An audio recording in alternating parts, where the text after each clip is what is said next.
Сүйүктүү пайдалуу китеп каналынын катталуучулары. Эгер сиздерге биздин эмгегибиз жакса, анда лайк басып, комментарий калтырганды унутпаңыздар. Сиздердин ар бир пикириңиздер биз үчүн маанилүү. Ошондой эле сиздер тараптан болгон ар бир реакция, комментарий болобу, лайк болобу биздин кийинки дагы жакшы жумушту жасообузга дем күч берет.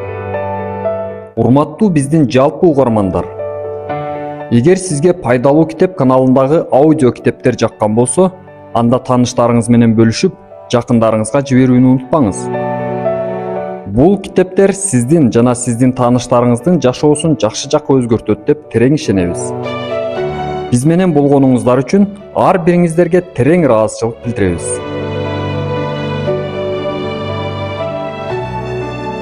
Онунчу бөлүм. 8 керемет. Табиаттын так даана дайындоолору. Жаратылыш мыйзамдарындагы туруктуулук бул жаратылыштын өз пландары менен максаттары сакталышына кепилдик берген керемет. Ал ишке ашырыла турган ааламдын улуу оюна адамдын кийлигишүүсүнө жол бербейт. Көнүмүштүк күч мыйзамы жаратылыштын калган мыйзамдарын көзөмөлдөйт жана адамдан төмөн иретте турган ар бир тирүү жандын жүрүм турумун бекитет. Ошондой эле ал энергия менен материянын өсүү ыргагын жана жылдыздар менен планеталардын өз ара аракети менен ордун аныктайт. Бир гана адам баласы жаман да, жакшы да көнүмүштөрдүн өз алдынча башкаруу артыкчылыгына эгедир. Өнүгүү деңгээли боюнча төмөн турган жаныбарлардын жашоо мүнөзү жана толук кыймыл аракет чек арасын тубаса туюму инстинкти аныктап шарттаган. Адам өз көнүмүштөрүн башкаруу же алардан баш тартуу жөндөмүнө ээ. Андыктан ага жашоонун майда чүйдө тургай тубаса туюмдары эч кандай тоскоолдук кыла албайт. Адамдын көнүмүштүк мыйзамдын чектөөлөрү менен таңуулоолорунан баш тарта алышы, алардын жашоодогу ордун жаңы ойлоп табылган адаттар менен толуктоосу белгилүү акыйкатты гана бышыктайт. Адамдын акыл эси эмне болсо да ишке ашырат, ал алдына эмне максат койбосун жете алат. Адам алдына максат коеру менен аны ишке ашыруунун планын иштеп чыгаар замат бул максатка байланышкан көнүмүштөр бекемделет. Андыктан мындай аракеттер автоматтык түрдө анын ишке ашышына карай алып жөнөйт. Ошентсе да, адам каалаган учурда пландарынан, ага жеткирүүчү адаттарынан баш тартууга жөндөмдүү. Мындан соң жаңы максатына жетиш үчүн ушундай эле планды түзүп, адаттарга ылдам эле күнө алат. Өз көнүмүштөрүн тандоо жана башкара билүүсү боюнча адам чексиз акыл эстен болгону бир гана тепкич төмөн турат жана бул жөндөмү баары колунан келген акыл эстин күчүнүн максатына жетүүдө өз билгенинче колдонууга укук берет. Буга ынаныш үчүн адамзаттын 20-кылымдын биринчи жарымындагы өнүгүү ийгиликтерине көз салып көргүлө. Ушул мезгилдин кыска мөөнөтүндө адам баласы жаралганынан берки убакытка караганда бекем катылган жаратылыш сырларын 2 эсеге көп ашты. Өз алдыбызча иштеп чыгарылган ыкмаларды акырындан колдонуу менен биз кнопка менен башкаруу дооруна кирдик. Элестүү айтсак, биз азыр бир орунда олтуруп эле кнопка басып, каалаган жагыбызга термелүү жөнөтүү менен бардык талаптарыбызды кандырууга жетише баштадык. Өз табигый өнүгүүсүнүн натыйжасында адам мурда кол менен жасоого туура келген жумуштарынын көп бөлүгүн машинага берди. Бул өнүгүү жаратылыш көздөгөн максаттын бир бөлүгү гана болушу мүмкүн. Антсе да анын негизги мүдөөсү адамдын көпчүлүк кыймыл аракетин акырындан жоюу менен ага өз аң сезиминин чыныгы күчүн тааныштырат окшонот.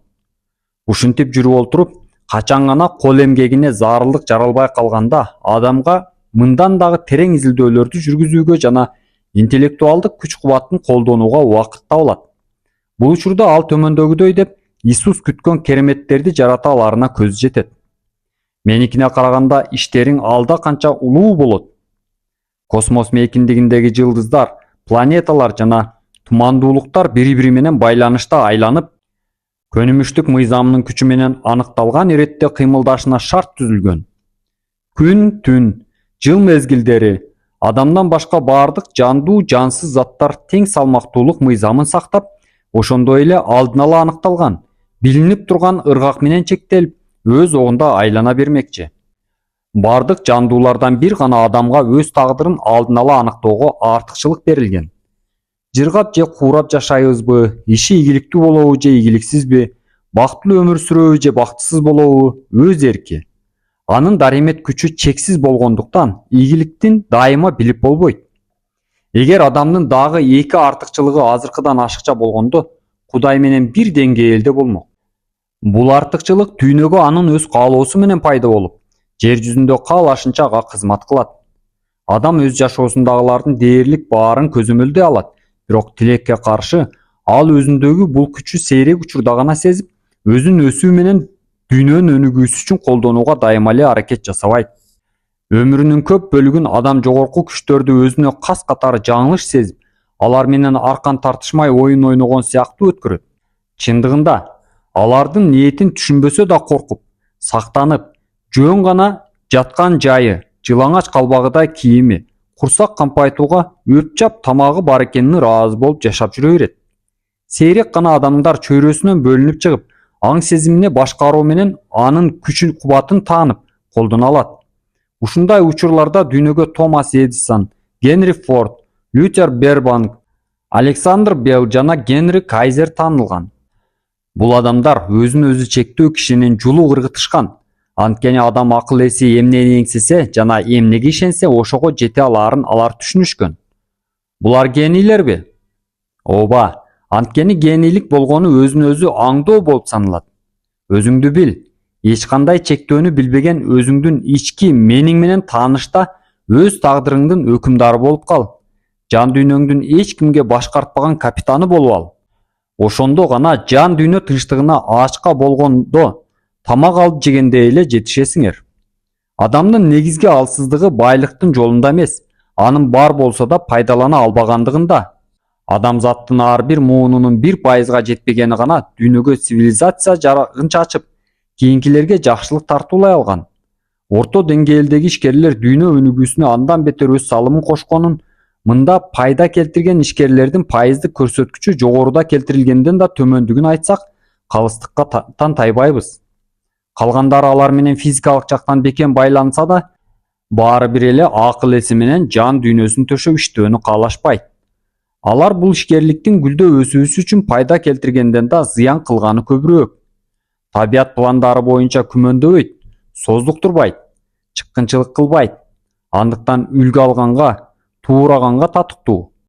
Ким андан үлгүнү туура алса, ийгиликке жетишет. Ким башка жолго түшсө, утулушка учурайт. Ийгилик илимин жаратып жаткан учурумдагы таасирдүү ачылыштарымдын бири, ийгиликке жеткен көп сандаган аял эркектерден байкаганым, алар кандайдыр бир бийик максатты дайым көздөп, ага бараткан жолдо тоскоолдуктар жагылса да күмөндөнүшкөн эмес. Токтошпогон жана багынышпаган. Алар өзлөрү эмнени каалашарын билишкени үчүн ийгиликке жетишкен.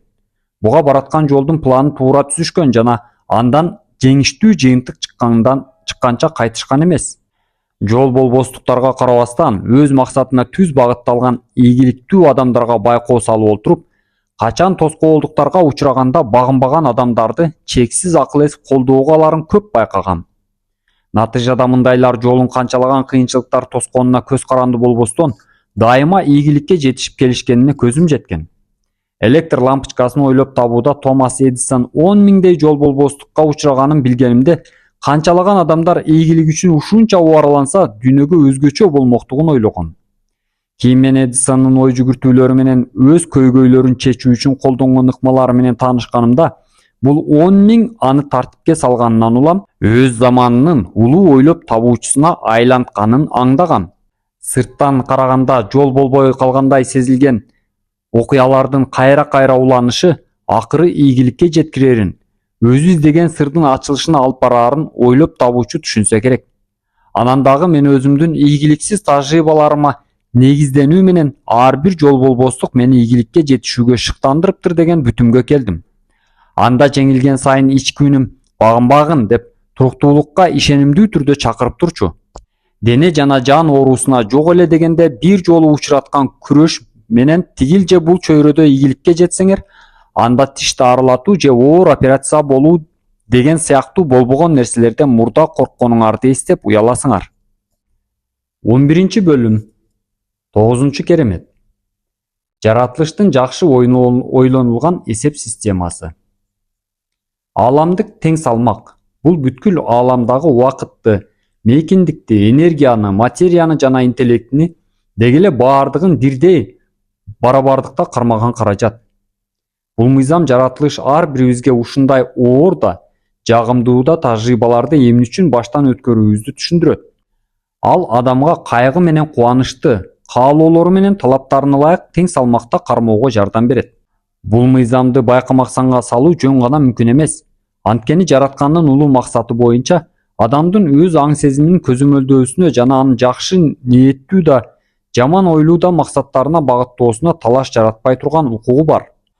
Оорулар, жол болбостуктар, жыгылуу менен кыйроолор, көңүл калуулар, ошондой эле айла кеткен жол болбостуктар менен азап чегүүлөр кандайдыр жолдор менен жооткотулат.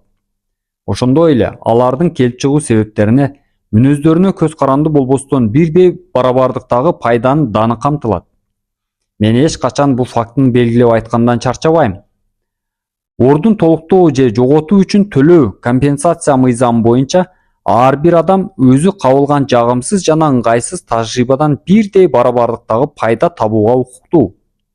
Мындайда бул тажрыйба үчүн шартты өзү түзгөнү же ал көзөмөлдөө аймагынан сырт калганы маанилүү эмес. Адам бул дандан жыпар-жыттуу гүл өстүргөн соң анын жакшы каалоо түрүндөгү жытына магдырай алат. Бул анын баштан өткөргөн азаптануулары үчүн төлөм болуп калат. Бул чындыктын аныкталган далили катары адамдарды өз ара байланыштырган чексиз аракеттик кызмат кылат. Ааламдык мыйзамдар боюнча аларды сабаттуу түшүнгөн жана ага жараша жашаган адам эч качан адилетсиздик менен кагылышпайт. Адилетсиздик адамдар өз ара кызматташканда жаралат. Бул көбүнчө жакындары менен мамилелешкенде орун алат. Жаратылыш мыйзамдарына туура келген мамилелерде адилетсиздик мүмкүн эмес. Анткени аларга адам чектен ашса дароо жазалаган же жакшылык кылса создуктурбай сыйлаган механизм алдын ала орнотулган. Эгер ал туура түшүнсө, ушул мыйзамдарга жараша жашайт. Адам жашоосуна таасир эткен жагдайлардын эки түрү бар. Биринчиси адамга баш ийбеген жагдай болот. Башкача айтканда, анын аракетинин натыйжасына баш ийбеген же алардан баш тарткан жагдай жаралат. Буга сүйүктүү адамдын өлүмү, денедеги тубаса кемтиктин же расалык, азчылык сыяктуу оңдоого болбой турган жагдайлар кирет. Экинчиси өз жөндөмү менен жөнгө сала алган жагдайлар. Мындай абалдарга коркоктук, сараңдык, кызганчаактык, текебердик, өзүмчүлдүк, кумарпоздук, көрө албастык, начар ден соолук, жакырчылык жана жакындар, кошуналар, бирге иштешкендердин ортосунда жаралган көйгөйлөр, саясий, диний душмандашуулар, жеке көз караштагы келишпестиктер кирет. Бул тизмеге баардык адамдык мамилелерди киргизсе болот. Анткени менен мунун натыйжасы адам аңдабай туруп көзөмөлдөй алган жагдайларга алып барат. Эгер жараткан тарабынан берген артыкчылыкты колдонсоңор, психологиялык маанайыңарды көзөмөлдөсөңөр, бул күчтү кандай максат болсо да багынтсаңар, тигил же бул жашоо жагдайына карата аракетиңерге толук көзөмөл кылсаңар, биринчи топтогу жагдайлар силердин жан дүйнө тынчтыгыңарга таасир этпейт. Башкача айтканда, психологиялык маанай адамды көзөмөлдөбөй турган жагдайлардан алар таакыр болбогондой деңгээлде арылтууга жөндөмдүү. Бул учурда адам өзүн эч кандай көйгөй болбогондой алып жүрө алат. Муну кимдир бирөө оор маселе катары карап, арызданышы мүмкүн. Ооба, кыйынчылык жаралат, бирок кийин кереметтер талаасына саякат жасаганыңарда муну оңой жана мажбурлоосуз аткара турган ыкманы билесиңер. Экинчи топтогу көзөмөлдөнгөн абалда адам үчүн эң маанилүү жана күч-кубат берүүчү кереметтердин жардамы менен арылса болот. Тең салмактуулук мыйзамы бир эле адам затынын көйгөйлөрүн чечүү менен өз ара мамилелерине таасир этпестен, жер жүзүндөгү баардык өсүмдүктөргө таасирин тийгизет. Мисалы, дарактын кынтыксыз түзүлүшүнө көңүл бөлөлүчү. Ал кандай өсө да тең салмагын жоготпойт. Анын жашап кетиши үчүн тамыры менен өзөгүнүн катышы толук канааттандырат. Мындай ишти кайталоо бир дагы кишинин колунан келбейт. Тең салмак мыйзамы жаны жок заттарга да тиешелүү. Бул алардын эң майда бөлүгү болуп саналган атомдун протон жана электронуна чейин жайылган. Мында тең салмактуулук эки бирдей барабардыкка ээ оң жана терс бөлүкчөлөрдүн эсебинен сакталат. Биз изилдей алган ааламдын бир бөлүгүндөгү жылдыздарда, планеталарда жана алдында планета же жылдыз болуу тагдыры турган тумандуулуктарда кынтыксыз тең салмактуулук сакталганын байкап келебиз. Эгер теңдик мыйзамы болбогондо, чексиздиктеги жылдыздар планеталар жана башка асман телолору баш аламан жылып өз ара кагылышмак. Анда убакыт өлчөмүн алдын ала билип көзөмөлдөө мүмкүн эмес болмок. Көпчүлүк адамдар жылдыздар менен планеталардын теңдигине көп кызыга беришпейт.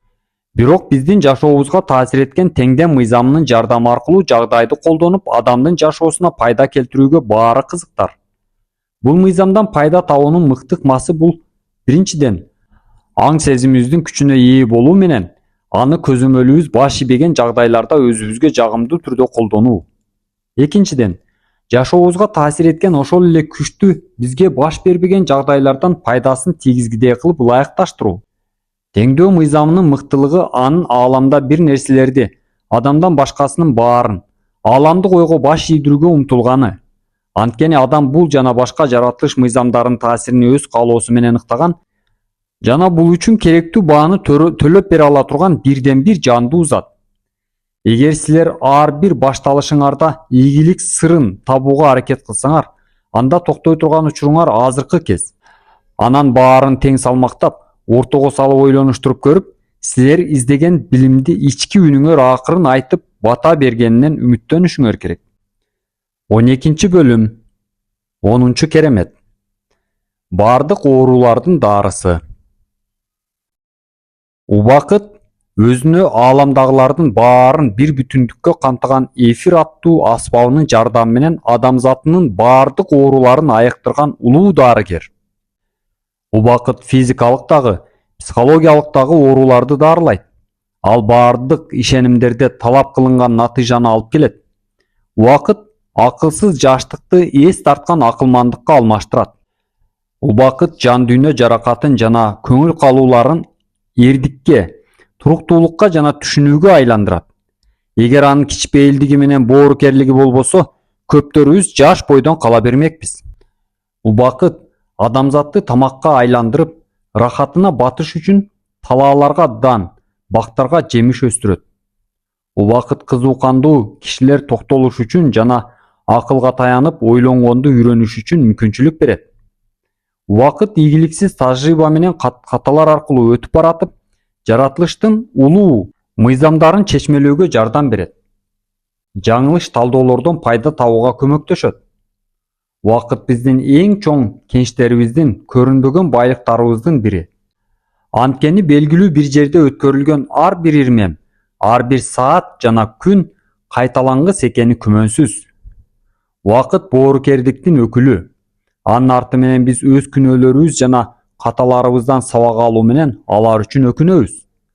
Убакыт жашоо үчүн пайдалуу көнүмүштөргө ээ болуу менен жаратылыштын мыйзамын туура түшүнүп, ага мерчемдеп иш кылгандарга алкышын айтып, батасын берет. Ошол эле учурда бул мыйзамдарды сактабагандар менен байкамаксандыкка салгандарды катаалдык менен жазалайт. Убакыт жандуулар менен жансыз заттарга тиешелүү жүрүм-турум эрежелерин аныктаган көнүмүштүк күч мыйзамын өзүнө баш ийдирет. Анын карамагында дагы бир адам эмне эксе ошону oro турган мааниси зор компенсациялоо мыйзамы бар. Бул мыйзамдын оң жагы аракеттин кайтарымы өсүп жүрүп отурганы, ал эми терс жагы турган сайын азаюунун үстүндө болуусу. Кээде убакыт компенсациялоого шашылбайт. Бирок бул мыйзам бекитилген үлгүлөр менен аныкталган көнүмүштүктөр боюнча так жана даана иштейт. Акыл эстүү адам дайыма келип чыгуу себептерин изилдеп көрүп, боло турган окуяларды алдын ала айтат. Өзгөрүүлөрдүн улуу мыйзамы бардык кубулуштарды жана адамдарды өзгөртүүгө түртмөлөйт. Ал эч кимди 2 мүнөттө мурдагы бойдон калууга жол бербейт. Анткени өзү да убакытка баш ийет. Бул акыйкаттык өзү менен кошо зор пайданы ала жүрөт. Анткени ал бизге өз каталарыбызды оңдоого жол берет. Жалган, коркунучтар менен зыяндуу көнүмүштүктөрдөн арылууга жардамдашат. Ошондой эле эс тартканыбызга жараша акылмандык менен жан дүйнө тынчтыгынын пайдасына наадандыктан баш тартат. Өткөнгө кайрылып оорудан жабыркаган жан дүйнөңөр, кусалыктан жараланган жүрөгүңөр канча жолу боорукер убакыттын жумшак колунан айыкканын санап чыккыла. Эгер силердин өмүрлүк ишиңер катары тандаган ишкерликте жолуңар болбогон болсо, же кесиптик ишмердигиңер ийгиликсиз аяктаса да, убакыт дайыма силерге жардамга келип жүргөнүн сөзсүз байкайсыңар. Ал тургай кээде андан да келечектүү иштерди сунуштаганын, силер кубануу менен мүмкүнчүлүктөрдүн кең дагы, түз дагы жолуна түшкөнүңөрдү эстей аласыңар. Кийинки жолу силер кымбат баалуу мүмкүнчүлүктөр менен убакыттын куру бекер өткөрүп атканыңарды билчү болсоңор, төмөндөгү тизмени көчүрүп алып, жаттап чыккыла да токтоосуз түрдө аны аткарууга киришкиле. Убакыт дарыгерине менин убадаларым. Биринчи, убакыт бул менин эң негизги активим. Андагы түнкү уйкудан башка учурлардагы ар бир секундда өздүк өнүгүүм үчүн коротулушу керек. Андыктан ага бюджеттик система катары мамиле кылам. Экинчи, мен мындан ары убактымдын куру бекер өткөрүүнү, аны туура эмес бөлүштүрүүнү күнөө деп эсептейм. Бул күнөөмдү мен ошол бекер жоготулган убактымчалык кезди натыйжалуу пайдалануу менен гана актай алам. Үчүнчү, мен канча эксем ошончолук аларымды билем. Ошондуктан өзүмө жана башкаларга пайда алып келе турган кызмат көрсөтүү үрөөнүн өстүрөм деп милдеттенем. Бул мага улуу компенсациялоо мыйзамын өз жакшылыгым үчүн колдонуума жардамдашат. Төртүнчү, келечекте мен убактымды ушундай бөлүштүрөм, анда ар бир күн жан дүйнөмдүн тынчтыгын сезгидей болом. Эгер мындай болбоочу болсо, анда сепкен үрөөнүм кайталап текшерүүгө муктаж экенин түшүнөм. Бешинчи, ойлорумду убакыт өтө жаман жагдайларга алып келерин билем. Тим эле алар менин жашоомо тез таасирин тийгизишет. Ошондуктан мен өзүм каалаган нерсеге, максаттарга ушунчалык тырышкандык менен кунтумду коем дейсиң, анда коркунучка, көңүл калууга жана өзүм каалабаган нерселерге жөн гана убактым калбайт. Алтынчы, жер жүзүндөгү убактым чектелген жана бери эле болгондо кандай өтөрү аныкталган эмес. Андыктан мен болгон бүткөн жөндөм жана аракетим, мүмкүнчүлүктөрүм менен аны туура колдонгонго аракеттенем. Жакындарым мени менен сүйлөшкөндө пайда тапкандай кылам. Жемиштүү жашоомду көрүп үлгү алып, демденишкендей жүрөм. Качан жер жүзүндө жүрүү убактым өтүп бүткөндө, артымда бетине атым жазылган таш эстелик эмес, адамдардын жүрөгүндө жакшы эскерүүсү менен атым калышын каалайм. Алар менин иш аракетимден улам, жер жүзүндө жашоо аз болсо да жакшыра түшкөнүн айта жүрүшсө деп тилейм. Сегизинчи, мен бул убадаларымды калган өмүрүмдүн ар бир күнүндө кайталайм. Алар мени дагы да жакшыртаарын ишенимим менен бекемдейм. Ал эми кимге ушундай жол менен таасир этсем, алар жашоолорун жакшы жагына өзгөртөөрүн билем. Сааттын жебелери бизди аябастан жүгүрүүдө. Убакыт өтпөчү. Артыңа кайрылчы деп кыйкырсак да, жалынсак да дүлөй сымалданып уга турган түрү көрүнбөйт. Силер бөлүнүп берилген убакытты бүгүн болушунча пайдаланып калгыла. Анткени биз аткара албай калган иштерибизди бүткөрүш үчүн кайра төрөлбөйбүз. Биз ойлогондон да кеч болуп калды. Ойлоңун, жолоочум. Ойгонуп, өткөн чакта ким болгун келип кыялдансаң, ошондой болууга али убактың бар кезде аң сезимиңе ээлик кылып, аракеттен. Сага эскертилди. Эми бул өзүңдүн жоопкерчилигиңде. Бул жөнөкөй тест силер убактыңарды натыйжалуу пайдаланып жатканыңарды көрсөтөт. Эгер жан дүйнөңөр тынч болсо, жашооңор талап кылган материалдык байлыктарга ээ болсоңор, күнүмдүк зарылчылыгыңарды дайыма канааттандыра алсаңар, анда силер убактыңарды туура колдонуп жатасыңар. Эгер булардын баары силерде жок болсо, анда демек убактыңарды туура эмес өткөрүп жатасыңар. Анда силерге бул жагдайдын себептерин аныктап жоюуга туура келет. Чындыгында улуу адамдарга бекерчилик тааныш эмес. Анткени алардын аң сезими алгылыктуу бир нерсе жаратуу тууралуу ойлорго жык болгон. Убакытты туура бөлүштүргөн алар 6-чы туюмун жакшы өнүктүрүп, анын жардамы менен дүйнөнүн ичинен көрүүгө, угууга жана байкоого үйрөнүшөт. Эгер ушундай адамдардын көңүлүндө жаман ойлор пайда болчу болсо, алар дароо эле муну өзлөрүнүн жаратмандык аракеттери менен жакшы ниеттерге айландырышат. Бул алардын табияты менен дал келишет. Чык, чык, чык. Сааттын жебелери убакыттын өткөнүн билгизип жүгүрүүдө. Цивилизациянын бүткүл көрүнүшү билинбестен өзгөрүүдө. Чындык менен жалгандын ортосунда үстөмдүк үчүн аяосуз күрөш тынымсыз жүрүүдө. Бутка туруп, өзүңдү көрсөтчү кез келди. Ар бирибиз өзүбүзгө бөлүнгөн убакытты кандай пайдаланарыбыздан, кимдин кай тараптык экени, чындыкка же жалганга ыргактаганыбыз даана көрүнүп турат. Башка замандарга салыштырмалуу 20-кылымдын экинчи жарымында негедир убакыттын өтүшү өтө ылдамдап кеткендиктен, адамзаттың өзін өнүктүрүү үчүн мүмкүнчүлүгү тарыхта болуп көрбөгөндөй жогорулады. Көп сандаган мүмкүнчүлүктөрдүн ичиндеги өз үлүшүңдү тетке кетирбей болушунча пайдаланып калышың убактыңды кандай пайдалангандыгыңдан көз каранды.